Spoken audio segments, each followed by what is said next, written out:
மிச்சா சாப்பிடணுங்கிற கான்செப்டை பற்றி பேசியிருக்கோம். நம்ம உடம்பு என்னைக்கும் அழியாமல் நோய் நொடி இல்லாமல் எப்பயும் இப்போ இருக்கிற மாதிரி நம்ம ஆரோக்கியமாக இருக்கணும்னு முடிவு பண்ணிட்டீங்க அப்படின்னா இந்த ஒரு ஃபார்முலாவை நாம் பயன்படுத்தி தான் ஆகணும். நம்ம வாழ்க்கையில் அது ஒரு பழக்கமாக ஏற்படுது. சரிங்களா?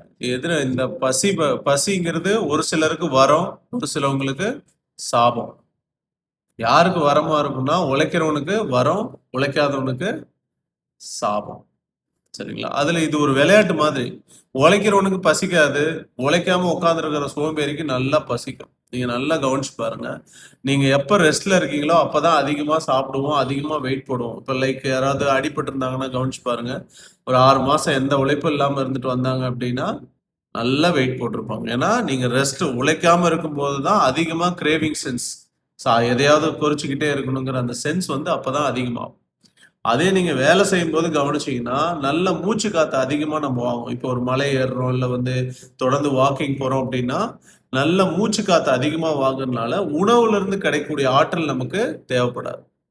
அதனாலதான் எக்ஸசைஸ் பண்ணிட்டு கரெக்டா உடம்ப ஃபிட்டா வச்சிருக்கும் போது பசி அளவா இருக்கும், ரொம்ப அதிகமா இருக்காது. அதே நீங்க ஓய்வுல இருக்கும்போது என்ன ஆகும், அதிகமான பசி எந்நேரமும் சாப்பிட்டுக்கிட்டே இருக்கும். அப்போ என்ன ஆகும், ஆட்டோமேட்டிக்கா உடல் எடை அதிகமாகும். அதனால உள்ள இருக்கக்கூடிய உறுப்புகளுடைய செயல் குறைய ஆரம்பிக்கும். இதனால வரக்கூடியதான் வியாதி.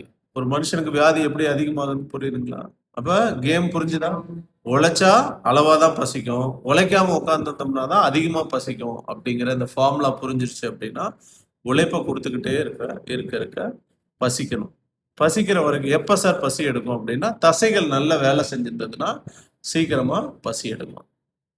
மனுஷனை தவிர மற்ற எல்லா மிருகங்களுக்கும் எப்ப பசிக்குதுன்னு தெரியும், என்ன சாப்பிடணுங்கிறதுல கிளாரிட்டியா இருக்கும். தனக்கு என்ன உணவு தேவைங்கிறது எல்லா மிருகங்களும் தெளிவா இருக்கும். தெளிவில்லாத ஒரே மிருகம் யாருன்னா நாம தான்.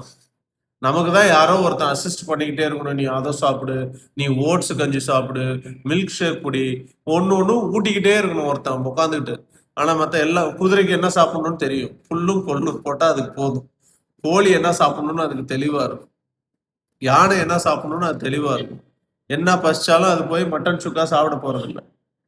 புரியுதுங்களா? மான் என்ன இது பண்ணாலும் அதே மாதிரி சிங்கம் பசிச்சாலும் என்ன பண்ணாது, புல்லு சாப்பிடாது.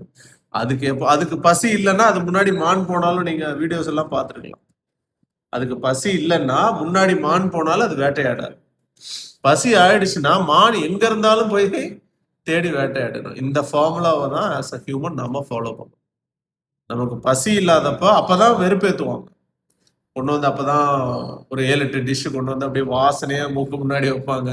பக்கத்து வீட்டுல அப்ப அன்னைக்குன்னு பார்த்து அவங்க வீட்டுல ஏதாவது நல்ல மனம் தூண்டக்கூடிய கறி குழம்பு செய்வாங்க. நமக்கு அப்பதான் கடுப்பாகும், ஏன்டா அப்படி நம்மளை சோதிக்கிறாங்க அப்படின்னு. ஸோ பசி, அதுதான் சொல்றேன், டெம்ட் ஆகி சாப்பிடாம பசிச்சு சாப்பிடும்போது உடம்புடைய அந்த அப்சர்ப்ஷன் வந்துட்டு நல்லா இருக்கும். உணவுப் பொருளுடைய அப்சர்ப்ஷன் அதிகமா இருக்கும். சீக்கிரமா உடம்புக்கு சத்தா இழுத்துக்கு. இந்த ஒரு ஃபார்முலாவை நம்ம entire the core life follow பண்ணணும். இதை நம்ம தான் ஃபாலோ பண்ணணும். மற்ற மிருகங்களுக்கு இயல்பாவே அது வாழ்க்கையில அடாப்ட் ஆயிடுச்சு. எல்லா காக்கா குருவிலேருந்து பாருங்க, இறை தேடுறது தான் ஃபுல் டைம் வேலை. ஆனா ரொம்ப ரேரா தான் இறை கிடைக்கும். கிடைச்ச உடனே சாப்பிட்டு பேசாம ஓய்வு. ஆனா நமக்கு கேம் புரிஞ்சுக்கோங்க, கடவுளுடைய திரு விலை ஆடல். கடவுளுடைய கேம் பாருங்க, உங்க கண்ணு முன்னாடி ஃபுல்லா கடையா, சாப்பாட்டு கடையாவும் போட்டு உங்களை போட்டு தள்ளுறதுதான் கடவுளுடைய பிளானு. இதை யார் இந்த சோதனையை தப்பிக்கிறாங்களோ தேர் வெரி சேஃப். நீங்க அப்படியே உண்மையிலே நம்மளை சோதிக்கிறாரா சார்? ஒன்றும் இல்லை. இப்போ நீங்க இங்க இருந்து வீட்டுக்கு போற வரைக்கும் உங்களுடைய கடைகள்ல இந்த கடை வீதி இருக்கு இல்லையா, எத்தனை ஹோட்டல், எத்தனை பிரியாணி கடை, எத்தனை பேக்கரி ஐட்டம், அதுவும் ஸ்பெசிஃபிக்கா தமிழ்நாடு நம்ம ஊர்ல அதிகம். நீங்க சும்மா பாருங்க, அப்படியே போண்டா கடை எத்தனை இருக்கு, வடை கடை எத்தனை இருக்கு, சில்லி கடை, மீன் கடை, அந்த கடை, இந்த கடை, இதெல்லாம் யாருக்காக? உங்களை போடுறதுக்கு கடவுளால் உருவாக்கப்பட்ட கடைகள் இருக்கும்.